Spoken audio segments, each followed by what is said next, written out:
오늘은 거룩하고 복된 주님의 날입니다. 다 같이 자리에서 일어나셔서 살아계신 하나님께 예배드리겠습니다.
보라, 하나님은 나의 구원이시라. 내가 신뢰하고 두려움이 없으리니 주 여호와는 나의 힘이시며 나의 노래시며 나의 구원이심이라. 아멘.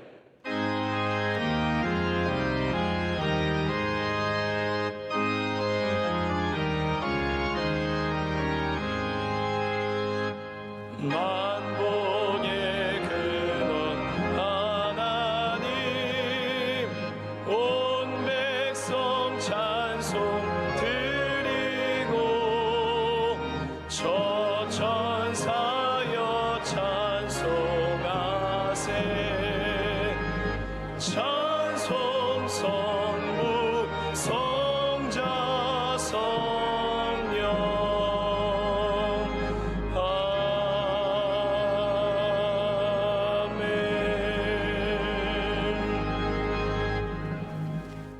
전능하사 천지를 만드신 하나님 아버지를 내가 믿사오며 그 외아들 우리 주 예수 그리스도를 믿사오니 이는 성령으로 잉태하사 동정녀 마리아에게 나시고 본디오 빌라도에게 고난을 받으사 십자가에 못 박혀 죽으시고 장사한 지 사흘 만에 죽은 자 가운데서 다시 살아나시며 하늘에 오르사 전능하신 하나님 우편에 앉아 계시다가 저리로서 산자와 죽은 자를 심판하러 오시리라.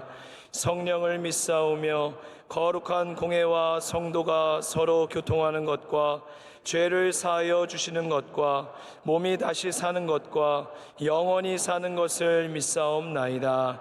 아멘.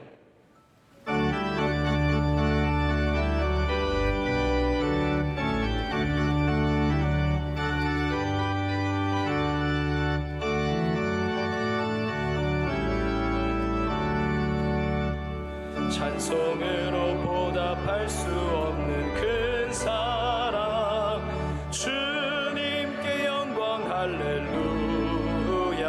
형제 자매 모두 함께 모여 찬송해. 주님께 영광 할렐루야. 하나님의 자녀여 크게 찬송 부르며 밝고 거룩한 길로 기쁨으로 나아가 주의 보좌 앞으로 속히 들어가겠네. 주님께 영광 할렐루야. 우리 받은 주님 은혜 한량 없도다. 주님께 영광 할렐루야.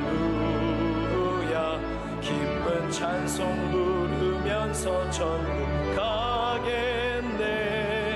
주님께 영광 할렐루야. 하나님의 자녀여 크게 찬송 부르며 밝고 거룩한 길로 기쁨으로 나아가 주의 보좌 앞으로 속히 들어가겠네. 주님께 영광 할렐루야. 잠시 후에 우리 모두 주를 보겠네. 주님께 영광 할렐루야. 영광스러운 보좌 위에 거룩하신 주, 주님께 영광 할렐루야. 하나님의 자녀여 크게 찬송 부르며 밝고 거룩한 길로 기쁨으로 나아가 주의 보좌 앞으로 속히 들어가겠네. 주님께 영광 할렐루야. 만국 백성 천국에서 소리 높여서 주님께 영광 할렐루야. 영원토록 주의 공로 찬양하겠네. 주님께 영광 할렐루야. 하나님의 자녀여 크게 찬송 부르며 밝고 거룩한 길로 기쁨으로 나아가 주의 보좌 앞으로 속히 들어가겠네. 주님께 영광 할렐루야.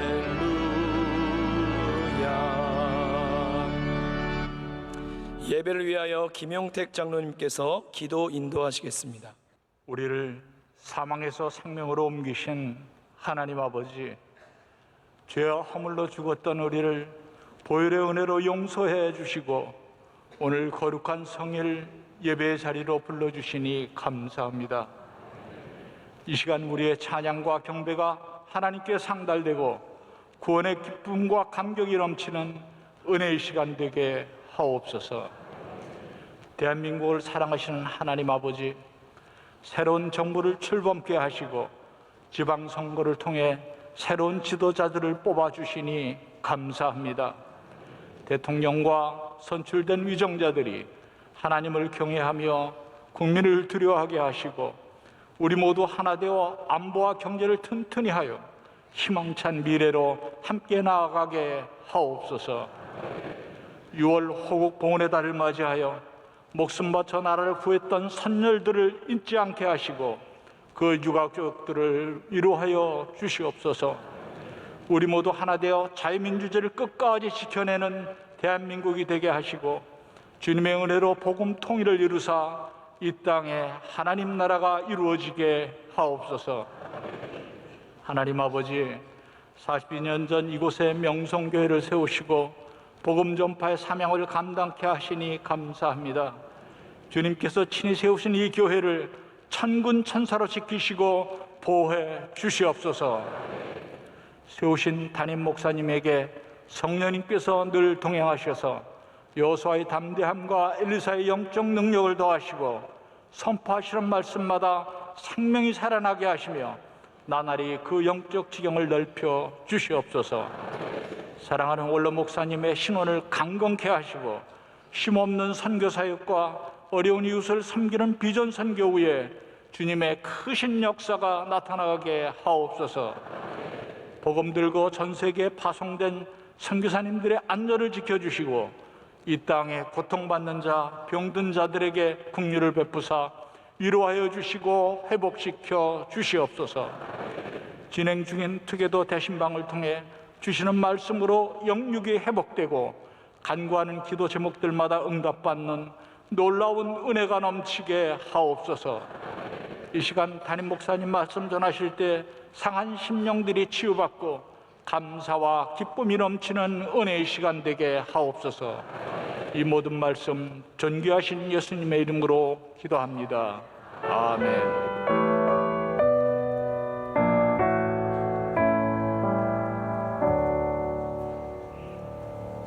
오늘 우리에게 주시는 하나님의 말씀은 구약 성경 예레미야 17장 5절에서 8절 말씀입니다.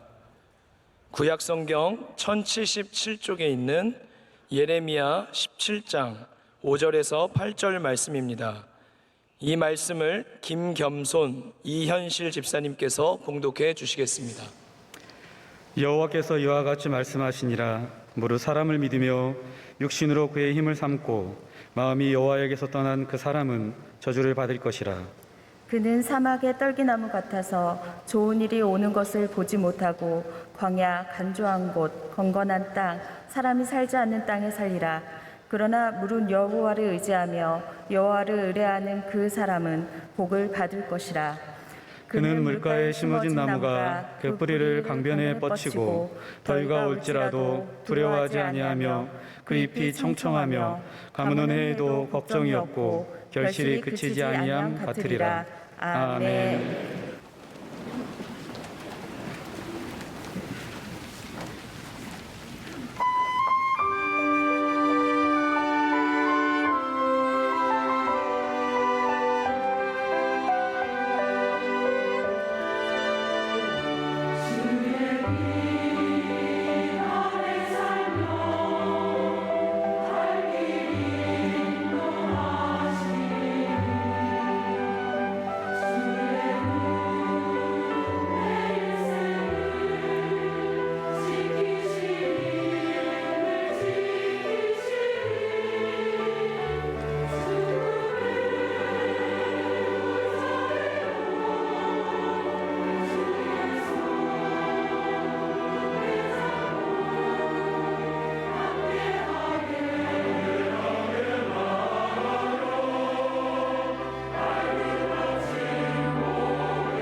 이제 말씀으로 은혜 받는 시간입니다. 담임 목사님께서 신뢰 첫 번째 시간 뿌리가 어디를 향하는가라는 제의 말씀 전해 주실 때 큰 은혜의 시간이 될 줄 믿습니다.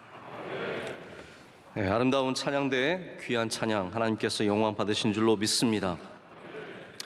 혹시 모르시는 분이 계실까봐 말씀을 드리는데요. 제가 2주 만에 교회를 나온 겁니다. 그래서 부디 알아주시기를 바라는 마음으로 말씀을 드립니다. 참 오랜만에 왔습니다. 그런데 제가 없는 거를 잘 모르시는 것도 나쁜 게 아니라는 생각이 듭니다. 왜냐하면 교회 시스템이 건강하면 누군가가 빠져 있어도 잘 모를 수밖에 없기 때문입니다. 그래서 그동안 예배를 잘 지켜주시고 열심히 섬겨주신 모든 성도님들께 감사를 드리고 또 2주 동안 여러 곳에서 말씀을 전해주신 우리 원로 목사님께도 감사를 드립니다.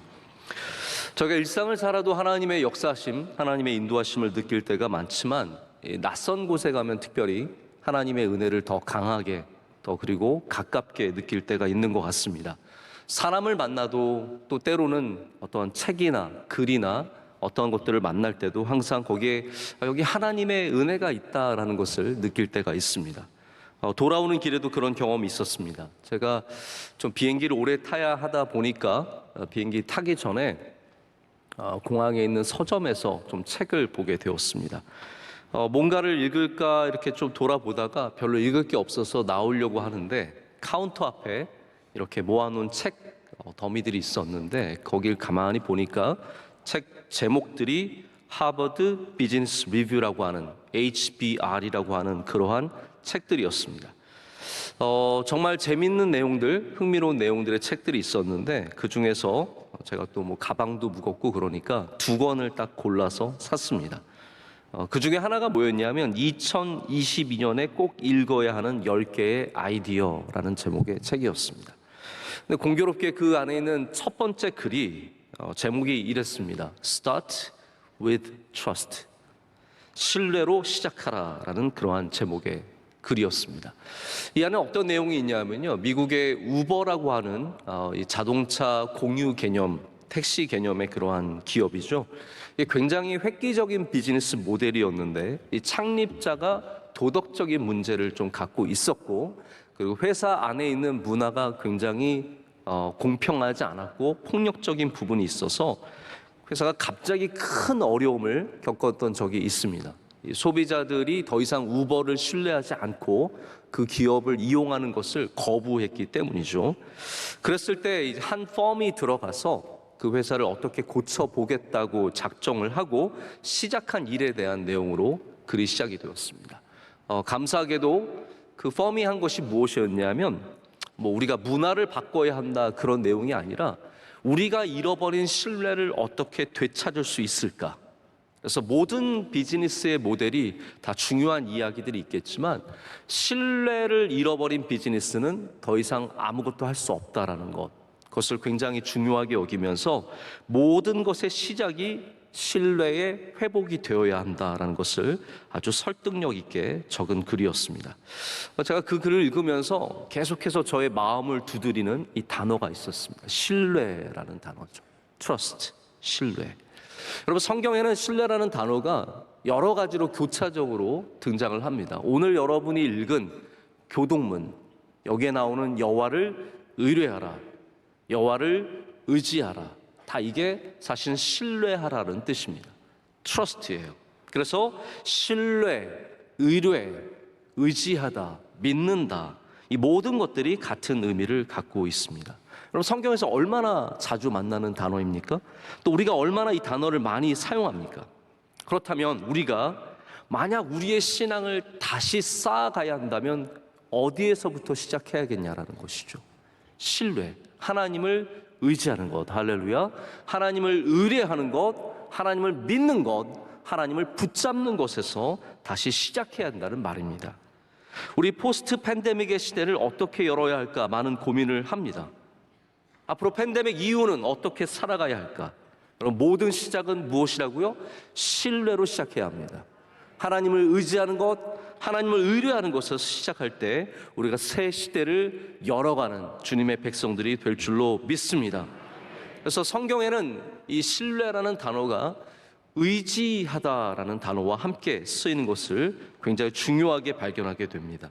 그래서 여러분, 신뢰라는 것이 하나님을 믿는 행위지 않습니까? 믿는 것.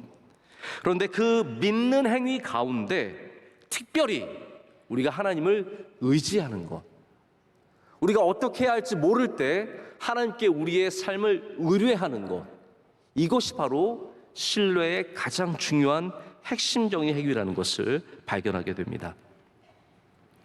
자, 오늘 본문 말씀을 소개하기 전에 좀 많은 이야기를 해서 죄송하지만 우리가 앞으로 몇 주 동안 이 신뢰에 대한 말씀을 계속 나누기 때문에 조금 더 풍성한 이 신뢰에 대한 이야기들을 앞에 좀 말씀을 드리고 시작을 하려고 합니다.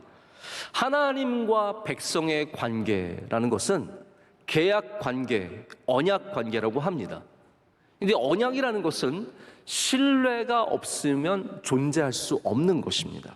그래서 우리와 하나님의 관계를 이어주는 가장 핵심적인 가치가 신뢰라는 거예요. 우리가 하나님께 예배하는 것도 하나님을 믿기 때문이고, 우리의 삶을 하나님께 맡기는 것도 하나님을 의지하기 때문이라는 겁니다. 그 관계가 없으면 오늘 말씀은 뭐라고 하냐면 그 삶에는 열매가 없다라고 말합니다. 사막에 떠돌아다니는 떨기나무 같은 신세이고, 하나님과의 관계가 있는, 하나님을 의지하는 사람은 시냇가에 뿌리가 박혀있는 나무이기 때문에 바로 그 시내로부터 영양을 공급받아서 가뭄에도 잎이 청청하고 결실을 맺는다라고 말씀하십니다. 그게 우리에게 주시는 복이라는 거예요. 교회에 나오지만 하나님을 신뢰하지 않으면 우리는 사막에 떠돌아다니는 떨게나무에 지나지 않습니다. 오늘 여호와를 신뢰함으로 말미암아 여러분의 뿌리를 하나님 앞에 내리시기를 축복합니다. 제가 오래전에 일본계 미국 학자인 프란시스 후쿠야마의 신뢰라는 책을 읽은 적이 있습니다. 벌써 굉장히 오래된 것 같아요. 근데 제가 이 책을 읽으면서 굉장히 많은 도전을 받았고, 아직도 그 내용이 생각날 정도로 굉장히 획기적인 책이었던 것 같습니다. 이분이 주장하는 것은 이미 있었던 주장이기도 하지만 건강한 사회를 만들어가는 것이 바로 신뢰라고 말합니다. 그래서 신뢰는 그냥 우리가 갖고 있는 감정이 아니라 사회적 자본이라고 얘기를 합니다. 그래서 신뢰가 부족한 사회는 거기에 대한 과도한 비용이 지출될 수밖에 없다라는 거예요. 기업이 신뢰를 잃어버리면 거기에 대한 과도한 비용이 지출된다는 거죠. 그리고 그 비용은 사회의 발전을 저해한다라고 주장을 합니다. 굉장히 타당한 이야기입니다. 미국을 한번 예로 들어볼까요? 미국은 인종 간의 신뢰가 없습니다. 굉장히 신뢰 자체가 무너져 있고, 지금 제가 이번에도 가서도 경험을 했지만 이 인종 간의 갈등이 점점 강해지고 있습니다. 그 신뢰를 잃어버린 그 문제 때문에 미국은 지금 굉장히 많은 비용을 거기에 지출하고 있고, 그 인종 갈등이 미국 사회의 안정과 발전에 크게 저해하는 가장 중요한 문제가 됩니다. 아니, 미국의 이야기는 좀 멀죠. 우리 가깝게 생각해서 교회를 한번 생각해 보십시오. 교회 안에 신뢰가 없다고 생각을 해보세요. 찬양대가 찬양을 하는데 지휘자를 믿지 못해요. 저분 박자 자꾸 틀리는데 따라가고 싶지 않은 거예요. 지휘자가 찬양대를 인도하면서 신뢰하지 못한다라고 생각을 해보십시오. 어떻게 아름다운 찬양을 하나님께 드릴 수 있겠습니까? 교인이 목사를 신뢰하지 못하고, 목사가 교인들을 신뢰하지 못하면 더 이상 그것은 관계가 아니라 법칙으로만 운영될 수밖에 없습니다. 서로 의심의 눈초리로 바라보게 되고, 이번에 미국에 목사님 가셔서 뭘 하고 오셨을까? 놀다 왔겠지. 뭘 맛있는 거 막 처묵처묵하다 왔겠지. 이게 서로 신뢰하지 않으면 건강한 예배가 형성이 될 수 없다라는 겁니다. 여러분이 은혜 받는 가장 중요한 핵심적인 하나님과의 관계도 있지만 우리 목회자와의 관계 속에서도 신뢰가 얼마나 중요한 부분을 차지하는지 모릅니다. 만약 여러분이 저에 대해서 신뢰를 잃어버리면 앞으로 은혜 받기 힘드실 거예요. 제가 아무리 좋은 말을 얘기해도 저거 그냥 말이나 저렇게 하지라는 생각으로 치부해버리면 그 다음부터는 하나도 은혜가 될 수 없다라는 말입니다. 여러분, 건강한 교회는 하나님을 신뢰하고 공동체 안에 함께 신뢰하는 것이 있어야 합니다. 여러분, 왜 교회가 건강해야 할까요? 왜 우리가 건강해야 할까요? 별다른 이유가 없습니다. 예수님이 주신 사명을 감당하려면 건강해야 해요. 교회가 그냥 우리끼리 잘 지내려면 그냥 건강하지 않고 서로 싸워도 됩니다. 그러나 정말로 하나님이 주신 사명을 감당하려면 교회는 건강한 교회가 되어야 합니다. 그런 건강한 교회가 되기 위해서도 우리 안에 신뢰가 있어야 한다는 말입니다. 자, 이번에 미국에 있는 많은 한인 교회들을 방문해 보고 또 훌륭한 목회자들과 장로님들, 귀한 분들을 참 많이 만나고 왔습니다. 근데 제가 미국 한인 교회를 오래 섬기기도 했기 때문에 잘 아는데요, 한인 이민 교회들의 공통적인 문제가 바로 신뢰의 문제입니다. 목회자와 교인들 사이에 혹은 교인들끼리 당회 안에서 신뢰가 별로 없어요. 많은 목회자들이 교회를 가면서 무슨 생각을 하냐면 내가 이 교회를 부흥시켜야지라고 생각하는데 저는 그게 잘못된 발걸음이라고 생각합니다. 교회에 하나님의 신뢰가 다시 자리 잡게 하고 신뢰부터 시작을 해야, 믿는 이 믿음부터 시작을 해야 건강한 교회로 다시 일어설 수 있다라는 것이죠. 제가 안타까운 교회 이야기를 들었는데, 이 교회는 담임 목회자를 청빙했는데 이분이 비전을 펼쳐나갈 수 있는 공간을 전혀 허락해 주지 않고 당회가 무슨 목회자를 돈 주고 부리는 종업원처럼 생각을 하더라고. 우리가 돈 주는데 우리 마음대로 부릴 수 있다라는 그런 생각을 해서 결국은 이 귀한 목사님이 오래 계시지 못하고 떠나는 모습을 보면서 제가 굉장히 안타까운 마음을 갖게 되었습니다. 거기는 악순환이 있는 거예요. 목회자들이 준 상처들, 그 상처 때문에 생겨난 법들, 그리고 그 법에 얽매여 있는 교회, 이 신뢰가 없는 공동체는 점점 이런 방향으로밖에 갈 수 없게 된다는 것입니다. 여러분, 다시 오늘 말씀으로 돌아와서 우리 작게는 오늘 이 시간을 하나님을 신뢰하는 시간으로 삼아야 합니다.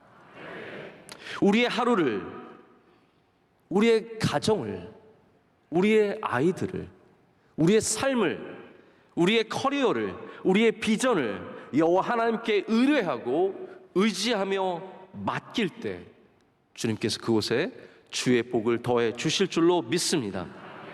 오늘 우리 공교롭게도 우리 교동문에도 똑같은 말씀이 있는데요, 이 시편 37편의 말씀, 너무 귀한 말씀입니다. 내 길을 여호와께 맡기라. 그를 의지하면 그가 이루시고 내 의를 빛같이 나타내시며 내 공의를 정오의 빛같이 하시리로다. 아멘. 우리가 하나님 앞에 마땅히 드려야 하는 것이 신뢰이며 하나님은 신뢰하는 사람들을 오늘 말씀에 복을 주신다라고 말씀하십니다. 여러분, 팬데믹을 지금 지나가고 있습니다. 그리고 우리가 팬데믹을 지난다고 다 좋은 일이 아닙니다. 경제적으로는 우리가 근래에 경험해보지 못한 큰 인플레이션을 경험하고 있습니다. 저도 이번에 가서 깜짝 놀랐습니다. 정말 돈을 쓰는데 예전보다 훨씬 많이 나가는 것이 느껴졌어요. 자, 이거는 뭐 별 얘기는 아니지만 미국 가면 갈비를 먹을 수 있습니다. 뭐 한국에서 못 먹는 건 아니지만 한국은 좀 비싸잖아요. 미국 가면은 한국 식당에 가면 갈비를 마음껏 먹을 수 있었어요. 근데 지금은 달라졌어요. 저희가 미국 살았을 때는 두 사람이 갈비를 막 먹고 뭐 냉면 먹고 막 그래서 먹으면 뭐 한 8만 원 정도 나왔던 것 같아요. 7만 원 정도. 지금은 둘이 갈비만 먹어도 10만 원이 넘어요. 저는 충격을 받았어요. 이제는 미국에서도 갈비를 못 먹겠구나.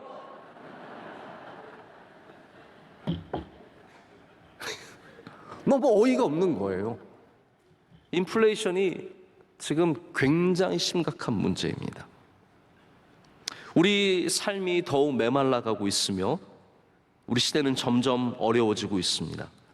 5년 전에 비해서 지금이 더 좋다라는 것에 긍정적으로 반응하는 사람이 20%가 되지 않습니다.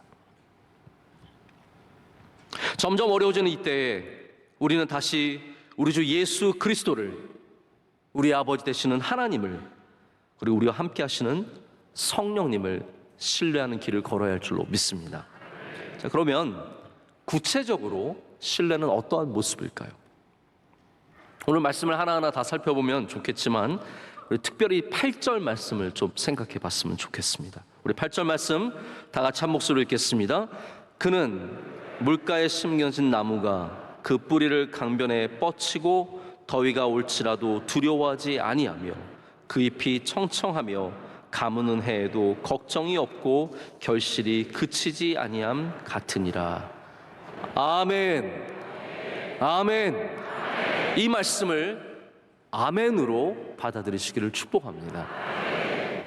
우리 성경의 시냇가에 심어진 나무는 똑같은 이미지를 갖고 있습니다. 하나님과 함께하는 사람, 하나님의 말씀을 사모하는 사람, 주님을 신뢰하는 사람을 성경에서는 시냇가에 심어진 나무로 비유합니다. 그래서 시편 1편 3절에도 그는 시냇가에 심은 나무가 철을 따라 열매를 맺으며 그 잎사귀가 마르지 아니함 같으니 그가 하는 모든 일이 다 형통하리로다. 이 똑같은 예레미야의 말씀과 굉장히 맞닿아 있는 말씀을 전하고 있습니다. 시냇가에 심은 나무라는 것과 그리고 도전과 환난과 어려움 속에서도 우리의 잎이 시들지 않고 그리고 마침내는 우리에게 주신 사명을 꽃피우며 열매를 맺는다는 굉장히 중요한 핵심적인 말씀이 바로 오늘 말씀 가운데 시편 가운데 반복되고 있습니다. 제가 이 말씀을 굉장히 오랫동안 묵상할 기회를 갖고 있었습니다. 사실 이번 여행 내내 우리 예레미야 17장의 이 말씀을 묵상했다고 해도 과언이 아닙니다. 근데 제가 이 말씀 묵상하는 가운데 하나님이 주신 특별한 감동이 있었습니다. 여기 굉장히 중요한 단어들이 많이 나오거든요. 8절 말씀 하나만 봐도 이 안에 얼마나 풍성한 이미지들이 있는지 모릅니다. 한번 생각해 보십시오. 물가에 심어진 나무, 머릿속에 한번 떠올려 보세요.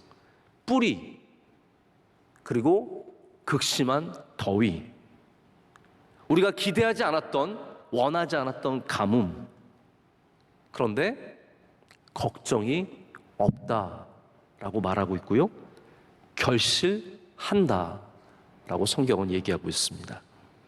여러분, 여기 굉장히 풍성한 이미지들 가운데 하나님께서 저에게 가장 가깝게 마음에 주셨던 것은 바로 뿌리였습니다. 뿌리. 여기 시냇가에 심어진 나무가 있습니다. 이 나무는 누가 봐도 걱정이 없는 복된 나무입니다. 사시사철 물이 흐르는 그곳에서 이 좋은 시냇가에 심어져 있다는 것이 얼마나 행복한 일입니까? 하지만 더위가 찾아오고 가뭄이 찾아오자 이 나무는 다른 나무와 다르게 시들시들하더니 잎이 점점 마르더니 어느 맑고 푸른 날 그만 죽어버리고 말았습니다. 주인이 너무나 이상하게 여겨서 나무를 파보았습니다. 그랬더니 그 나무의 뿌리가 밑에 있는 바위에 가로막혀서 더 이상 뻗지 못하고 시내로 뻗지 못하고 거기에 머물러 있다가 그만 생명을 서서히 잃어가던 가운데 죽어버리고 말았습니다. 이것이 저에게 보여주신 이 성경 말씀의 감동이었고 이미지였습니다. 여러분, 우리가 시냇가에 심어진 것으로만 내가 하나님을 신뢰하고 있다라고 생각할지 모르겠지만 하나님께서는 위로는 보이지 않는, 겉으로는 보이지 않는 그 뿌리가 시내를 향해 뻗어야 우리가 잎이 시들지 않고 열매를 거둔다라고 말씀하십니다.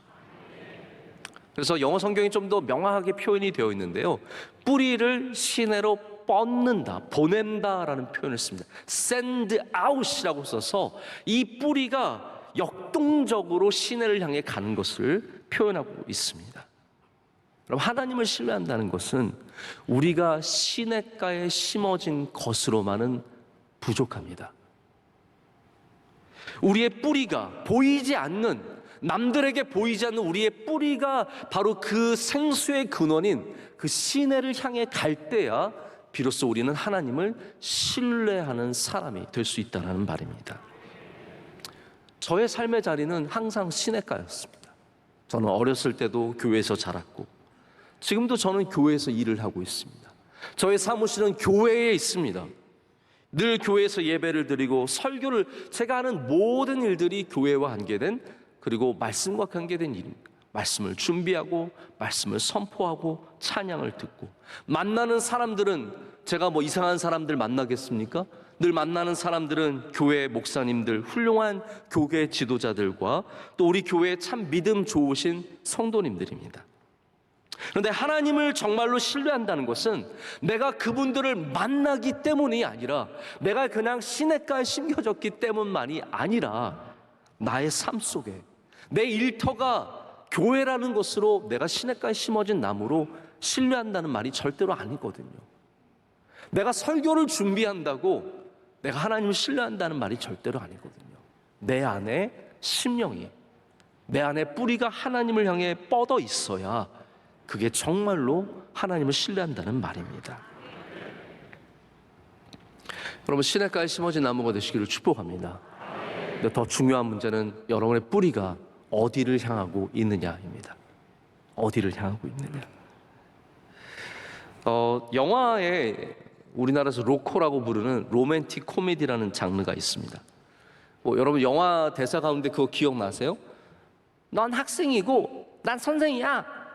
이런 대사들. 이게 다 로맨틱 코미디, 이런 영화들이거든요. 여기는 남녀 주인공이 다양한 상황에서 이 사랑의 결실을 맺기 위해서 많은 갈등을 겪고, 또 다양한 갈등 속에서, 사건 속에서 오해를 풀고 마침내는 사랑으로 맺어지는 그러한 해피엔딩의 이야기들이에요.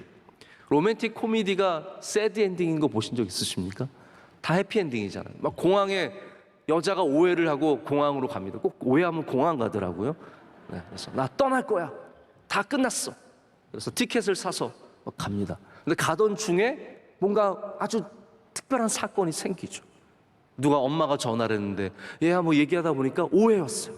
알고 봤더니 남자친구 오해한 거예요. 그래서 비행기에 오르기 전에 티켓을 쫙 찢어버리고 뒤를 돌아서 다시 나오는 거예요. 그래서 나오면서 견우야 그러면서 둘이 만나서 해피엔딩으로 끝나요. 근데 여러분, 인생을 살아본 우리는 알죠. 그거 시작인 거예요. 이제 그게 시작인 거예요. 공항에서 돌아 나왔다고 해서 완벽한 사랑의 인생을 살아가게 되는 것이 절대로 아닙니다. 이제 둘이 만나면 그때부터 정말로 삶이 시작이 되는 거죠. 로맨틱 코미디의 끝은 절대로 끝이 아닙니다. 시작일 뿐이에요. 모든 사랑의 끝처럼 보이는 일들이 시작일 뿐입니다. 여러분, 우리가 시냇가에 심어졌다라는 것, 교회를 나오기 시작했다라는 것, 예수를 믿기 시작했다라는 것, 여러분 이것은 시작일 뿐입니다. 정말 중요한 것은 우리가 그 뿌리를 내리는 곳에서 하나님을 향해 갈 수 있느냐. 여러분의 삶이 정말로 해피엔딩이 되시려면 시작한 곳에서 만족하지 마시고 우리의 뿌리를 끊임없이 주님을 향해서 뻗어 보내야 할 줄로 믿습니다. 그것이 신뢰입니다. 그래서 뿌리가 하나님을 향하지 않는 사람들은 사실은 결코 하나님을 신뢰하는 것이 아닙니다. 성경에서 대표적으로 하나님을 신뢰하지 않은 사람을 레리 크랩 박사님은 구약에서는 요나, 그리고 신약에서는 회심하기 전에 사울이라고 얘기합니다. 하나님의 뜻이 옳다고 여겨지지 않았을 때, 하나님께서 말씀하셨지만 하나님의 말씀을 신뢰하지 않았던 요나는 그의 뜻대로 다른 곳으로 가는 배를 타고 도망을 쳐버립니다. 사울은 하나님의 말씀을 알았지만 자신의 욕망과 자신의 욕심에 맞추어서 왜곡했습니다. 그래서 하나님의 교회를 핍박하였고 스데반을 순교하는 데 앞장섰습니다. 누구보다도 율법을 잘 지키는 바리새인, 시냇가에 심어진 나무인 것 같았지만 그가 하나님의 말씀을 왜곡했을 때는 그의 뿌리가 하나님을 향하고 있지 않았다라는 것이죠. 내가 교회에 나온다는 것만으로 혹은 교회에서 직분을 갖고 있다는 것만으로 봉사하고 있고 열심히 이곳에서 시간을 보내고 있는 것만으로 하나님을 신뢰하고 있다라고 생각을 하신다면 그것은 어쩌면 우리 스스로를 기만하는 행위일 수도 있겠다는 생각을 해보게 됩니다. 우리의 뿌리가 어디를 향하는가? 그것이 바로 하나님을 올바로 신뢰하는 행위인 줄로 믿습니다. 저도 가끔 그런 생각을 해요. 이 정도면 그래도 잘 믿고 사는 거지라는 생각을 하는데, 문제는 하나님께서 우리의 정체성을 반드시 테스트하신다라는 겁니다. 네가 나를 신뢰하느냐? 주님께서 이것을 반드시 우리에게 물어보십니다. 그래서 다윗이 굴 속으로 들어갔을 때 하나님은 거기에 사울을 보내주시는 거예요. 그것은 어떻게 보면은 적을 없애는 기회가 아니라 네가 나를 신뢰하느냐 묻는 시험이었다라는 것이죠.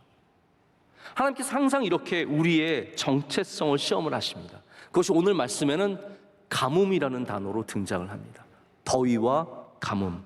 우리 모든 삶에는 우리가 아무리 시냇가에 심겨졌어도, 여러분이 교회를 얼마나 열심히 나오고 열심히 예배하고 봉사해도 우리의 삶 가운데 하나님께서 여러분의 정체성을 묻는 일들이 생긴다는 거죠. 더위가 찾아옵니다. 이스라엘의 더위는요, 그냥 더운 게 아니라 사람을 죽이는 더위입니다. 우리 생명을 위협하는 더위입니다. 그런 더위와 가뭄, 기대하지 않았던 긴 시간의 어려움을 말합니다. 그럼 가뭄이라는 것은 이틀 비 안 온다고 가뭄이 아니잖아요. 한 달, 두 달, 세 달. 아니, 이제는 뭔가가 되겠지 하는데도 되지 않는 것. 이제는 넘어서겠지라고 하는데 여전히 그 자리에 있는 것. 그것이 바로 가뭄이거든요. 하나님께서는 이런 더위와 가뭄을 통해서 우리에게 물으십니다. 너는 무엇을 신뢰하고 있느냐라는 것입니다.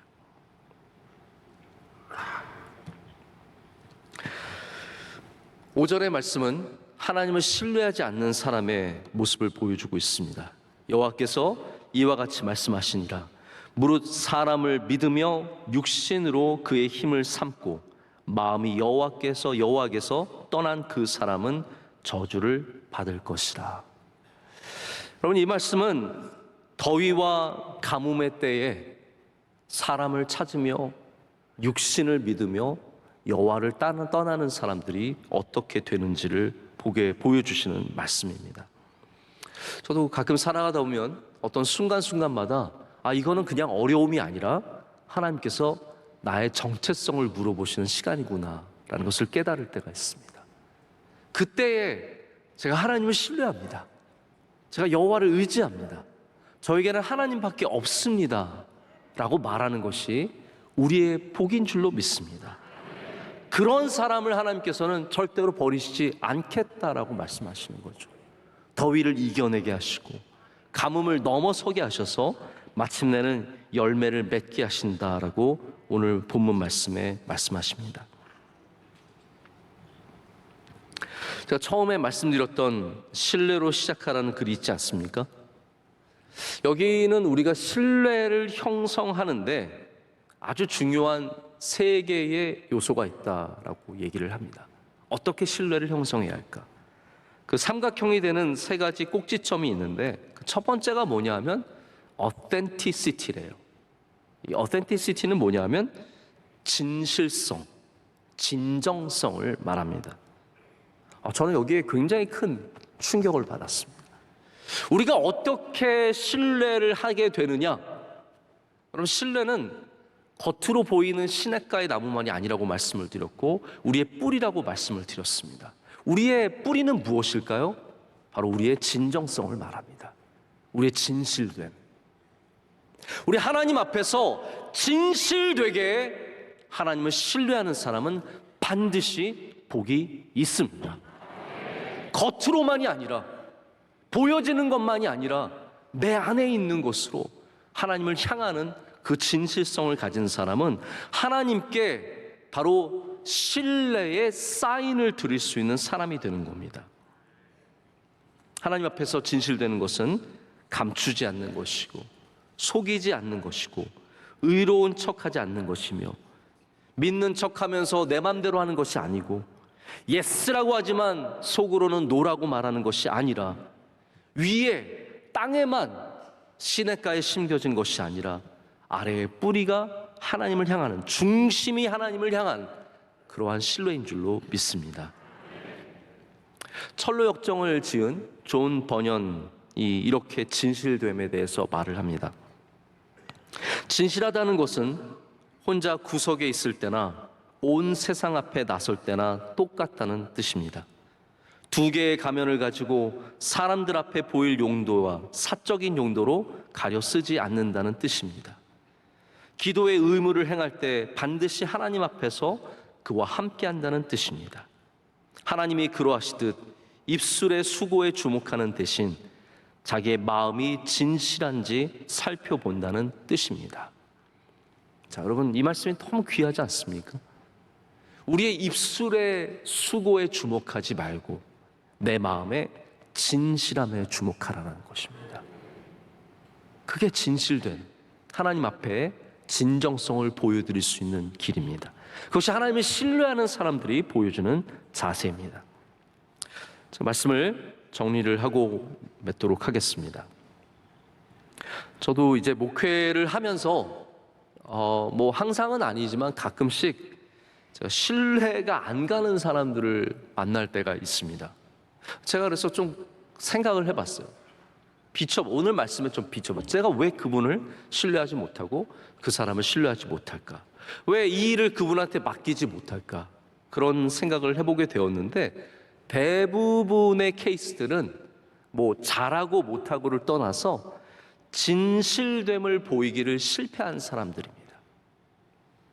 진실되지 않은 모습을 여러 번 경험했던 사람들입니다. 앞의 모습과 뒤의 모습이 다르고, 이런 말하지만 사실은 저런 생각을 갖고 있고, 이런 여러 가지 경험을 하게 되면 결국 신뢰하지 못하고 맡기지 못하는 것을 경험하게 됩니다. 여러분, 하나님께서도 우리를 바라보실 때 똑같은 마음을 갖고 계신다고 생각을 합니다. 우리가 하나님 앞에 갈 때 하나님을 신뢰한다는 것이 무엇이겠습니까?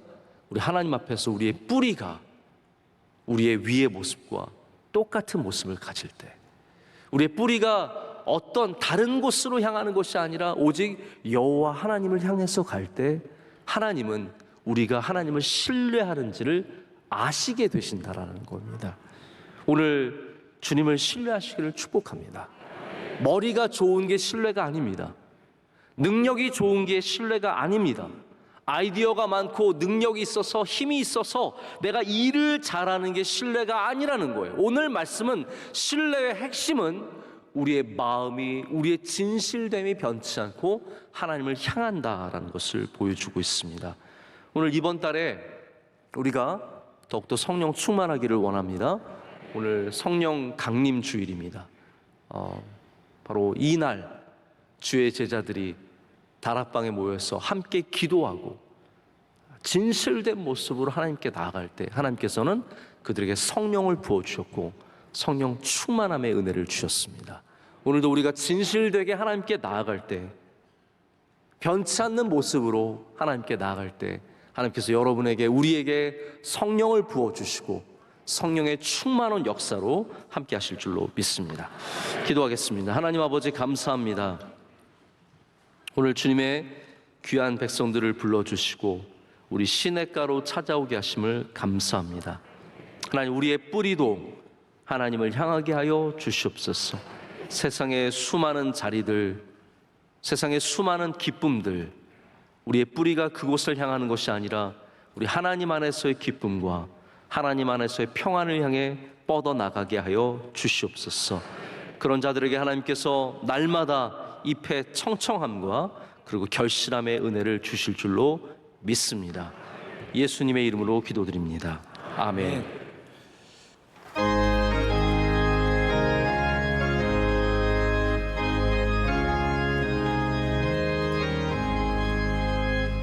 나의 생명 되신 주, 주님 앞에 나아갑니다. 주의 흘린 보혈로 정케 하사 받아주소서. 날마다 주를 찬송하겠네. 주의 사랑 줄로서 나를 굳게 잡아 매소서.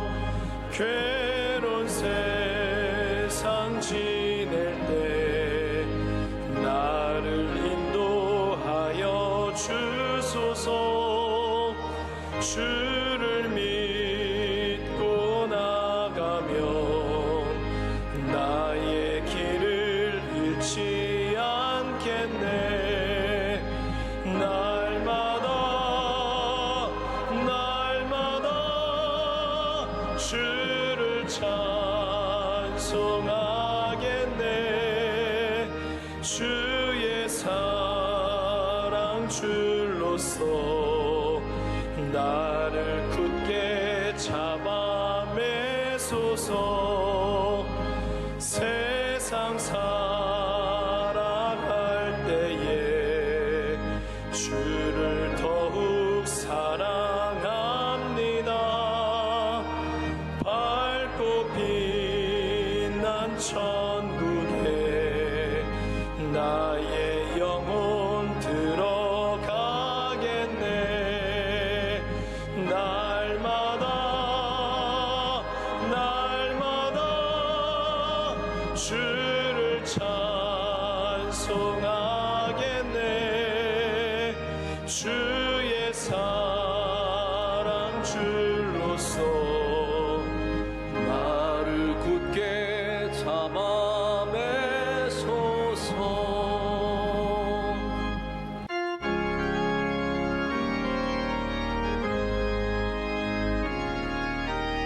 주님 우릴 통해 계획하신 일 부족한 입술로 찬양하게 하시니. 주님 우릴 통해 계획하신 일 우릴 통해 하신 일 기대해. 주님 우릴 통해 계획하신 일 부족한 입술로 찬양하게 하시니. 주님 우릴 통해 계획하신 일 우릴 통해 하신 일 기대해. 이제는 우리 주 예수 그리스도의 크신 은혜와 하나님 아버지의 영원하신 사랑과 성령님의 임재하심과 충만케 하심과 우리에게 가르쳐 주시고 깨닫게 하시고 주님을 기억하게 하심이 우리로 우리의 뿌리를 다시 하나님을 향해 뻗게 하심이 주의 말씀을 붙잡고 우리의 삶의 자리에서 더욱더 진실되게 주님을 신뢰하기를 소망하는 주의 모든 사랑하는 성도들에게 이제로부터 영원토록 함께 하시기를 간절히 축원하옵나이다. 아멘.